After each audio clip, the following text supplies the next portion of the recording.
radhiyallahu anhu kata, Nabi SAW bersabda, Nabi kata tak lama dah akan mai satu zaman di mana dalam zaman itu penuh dengan tipu muslihat serabut alam.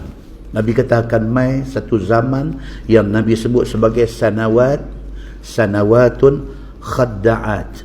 Sanawat maksud tahun-tahun, khadda'at yang menipu manusia.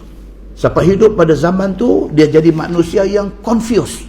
Nabi kata pada zaman itu, yusaddaqu fihal kazib, malang sekali. Pendusta ditabalkan sebagai orang yang benar.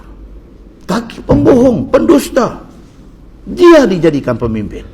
Wa yukazzabu fihas sadiq, orang yang benar, orang yang amanah, dituduh sebagai pembohong. Dia jadi upside down, dia jadi terbalik kuang, dia jadi kita jadi serabut, jadi pening, jadi tak tahu hak mana betul, tak tahu hak mana salah. Nabi kata hampa panjang umur, hampa akan jumpa zaman tu, zaman di mana manusia ni dia jadi pening habis. Pengkhianat diangkat naik, orang-orang yang amanah dijatuhkan, dia jadi huru-hara habis. Wa yu'tamanu fihal kha'in, dan orang-orang yang khianat diberi amanah. Wa yakhunu fihal amin, dan orang-orang yang amanah dituduh khianat. Nabi kita bila jadi macam ni, wa yantiqu fiha ar-ruwaibidah, bila keadaan sudah jadi macam tu, muncul satu golongan yang Nabi sebut sebagai ar-ruwaibidah. Depa ni yang duk bercakap dan cakap depa laku. Sahabat bila dengar Nabi sebut perkataan ar-ruwaibidah, sahabat tak faham.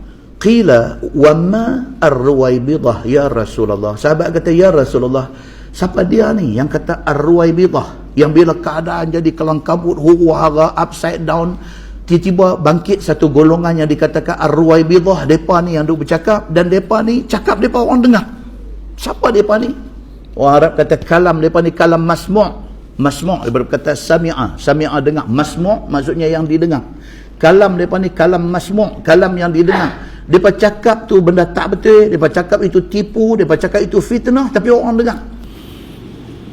Qal, Nabi kata ar-ruwaibidah itu ar-rajulut tafih fi amril am, iaitu golongan yang sebenarnya tak tahu apa, Nabi kata, tapi mereka menjuarai isu-isu di dalam masyarakat. Golongan ni Nabi kata betul-betul kosong, nothing, otak kosong, tapi pandai gelembong orang. Orang dengar lepas. Ar-ruwaibidah itu daripada perkataan rabidah, dia punya root word, kata dasar dia rabidah. Maksud dia orang yang lemah dan tenggelam dalam keduniaan. Itu maksud rabidah. Depa ni kira lemah. Depa ni dipengaruhi oleh dunia. Otak kosong. Tapi malangnya bila mai akhir zaman, manusia jadi pening, jadi tak tahu hak mana benang, hak mana tak benang. Orang betul dijatuhkan, orang salah diangkat naik. Bila keadaan jadi macam tu, depa ni punya cakap orang suruh dengar. Nabi kata bila mai keadaannya macam ni, jaga-jaga. Imam Ash-Shatibi, bila orang tanya dia ar-ruwaibidah ni siapa, secara mudah, secara jelasnya, kata Imam Ash-Shatibi, ar-ruwaibidah ini adalah golongan yang bodoh, dia kata. Bahkan fasik, jahat. Sudahlah bodoh, jahat, kata Imam Ash-Shatibi. Tapi pandai bercakap, kata Imam Ash-Shatibi. Tapi pandai bercakap, dan mereka bercakap tentang isu-isu besar yang menyangkut hal orang ramai. Mereka bercakap. Dan malangnya cakap golongan ini didengari. Muslimin dan muslimat yang dirahmati Allah sekalian, pastikan menjelang akhir zaman ni kita belajar sungguh-sungguh dan kita belajar ilmu yang sahih. Yang kedua, beramallah dengan ilmu yang kita belajar. Buat dekat mana boleh buat. Yang ketiga, jangan sekali-kali kita termasuk dalam golongan yang berdusta atas nama agama.